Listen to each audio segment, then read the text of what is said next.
Hi, this is Keith Schneider, CEO of MarketCage.com, and this is February 13th edition of Market Outlook. Well, powerful week, interesting in a couple of ways. Number one, obviously, 3 out of the 4 indices broke out to new all-time highs. Things to note, where we were a bit concerned about volume, we now have 4 accumulation days in the S&P and Nasdaq. That's really a really excellent turnaround. Only IWM actually lags, although we did break out pretty good on Friday from a price perspective. Overall, IWM still weaker than the other indices, but you can see positive patterns here in volume. And again, year-to-date change looking pretty good. The 1-month change also extremely positive here across all the indices. Nasdaq really on fire.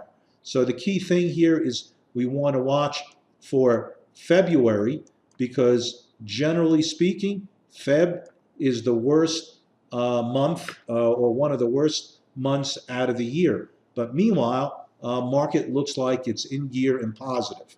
Now, one thing I do want to note is absolute volume has dropped to some of the lowest levels since 2007, just before the financial crisis. So it's very possible that a lot of the volume that you would normally see tracking in the key indices has moved to some of the dark pools. So that's a structural change. It's undergoing, and it's hard to quantify at the moment. However, it's something to take note of. So as we're making new highs here, overall volume dropping off, even though we did have accumulation days and some institutional pickup in volume here, which is overall a positive sign. Okay, let's go to sectors. As you can see, overall for the week, leading sector, industrials, transportation put in a really nice week. That has been a leader, and now it basically really reassumed its leadership position. It's acting very, very strong in a bullish phase. Now, in terms of overall sector performance, how many are up versus down over a 6-month period, that's important. No real change over here, which is the number of sectors up versus down. But one thing that had been really a concern, which is retail, moved back into a warning phase. So net, we had definite positive movement on sectors.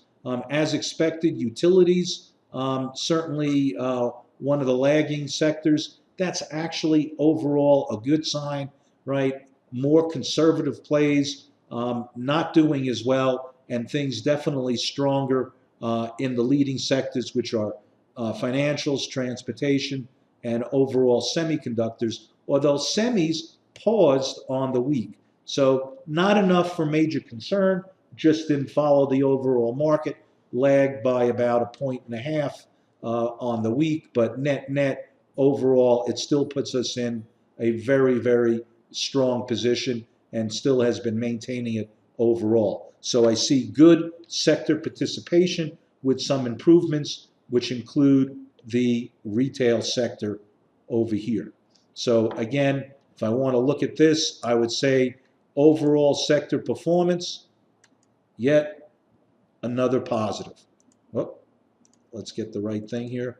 I call this a positive, right? So volume, sector performance, both of these all positives.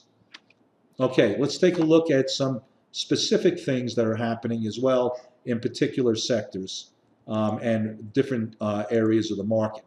A couple things to note. Number one is that volatility, right? Long volatility dropped quite a bit, dropped 3.5% for the week. In terms of its overall performance, volatility definitely getting squeezed out of the market, looking pretty weak here. We'll get into more into that in a moment. A couple things to know.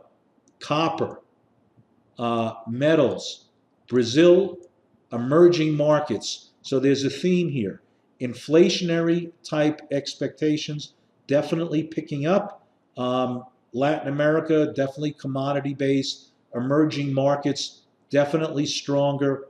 Copper and, of course, XME, which is the base metals ETF, mostly industrial type metals, very, very strong here.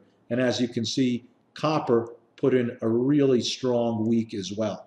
So overall, again, the transportation index over the last week, extremely strong as well. That's been a leader, continues to be sort of part of the overall infrastructure play.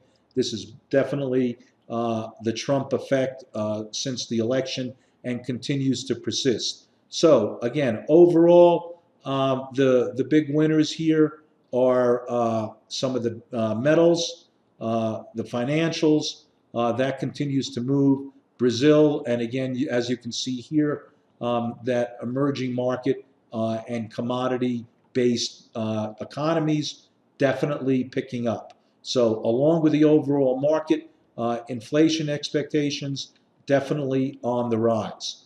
One thing that you don't see in this particular table is that silver also had a really good rise for the week, and that is really good for the overall economy, general economic growth. When silver outperforms gold and they're both moving up, that is definitely a positive development. Okay, so let's take a look at market internals. With us running rich and making new highs, the question is, are we overbought? And taking a look at the the charts here, up-down volume, as you can see, we got a move over the midpoint, which is a positive on this overall move. Plenty more on the upside. But again, remember I was saying that overall volume relatively light and just eking out over the midpoint. So there's plenty more to the upside on a potential blow-off. And of course, what we do want to watch is on any sell-off if this starts really rolling over and passing through the midpoint here. Our McClellan oscillator definitely sort of breaking out of its recent resistance and resuming to the upside with plenty more to go, right? There's a lot more to go. So with this great breakout of the charts here, of this compression and consolidation zone, you got plenty more move to the upside, not showing overbought here at all, but overall positive momentum. I look at this as a positive. Okay, let's take a look at the Nasdaq Composite. Basically, almost exactly the same picture. You got a breakout out of the compression zone over the last several weeks, and plenty more. You're not really running extremely rich in any one of our indicators at all. So there's plenty more to the upside, and it looks like there can be more momentum as well. So nice breakout from this compression zone, and certainly acceleration on all the moving averages, stacked and sloped, can't complain, not overbought, looking well in the Nasdaq Composite Index. Okay, let's take a look at a couple more internals here. This is the S&P 500, new highs, new lows. As you can see, the number of new highs here definitely looking good. Actually, virtually no new lows, as you can see, so that's a positive sign.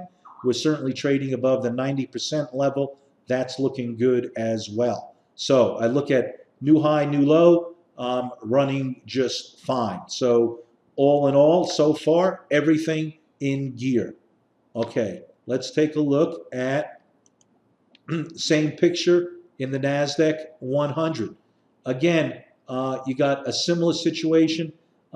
You're still well above the 70% level. Overall, can't argue. New high, new low ratio. You're running pretty good.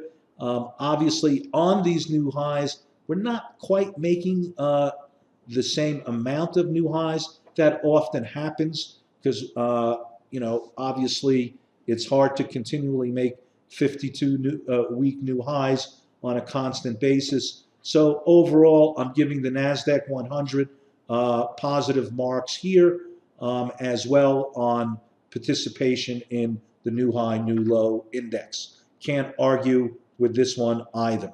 If we start to drop below the 70% level, I would be concerned, but so far, no sign of that whatsoever. Okay, let's take a look at some sentiment indicators. Now, this one had been more of a bit of a concern at absolute levels, but I had also pointed out that there are times when volatility is low and just stays low or dormant for long periods of time. And this is sort of where we are. If we drop down excessively or even on an intraday basis, start hitting beneath the low or just about touching the low of the Bollinger Band here, I would be concerned.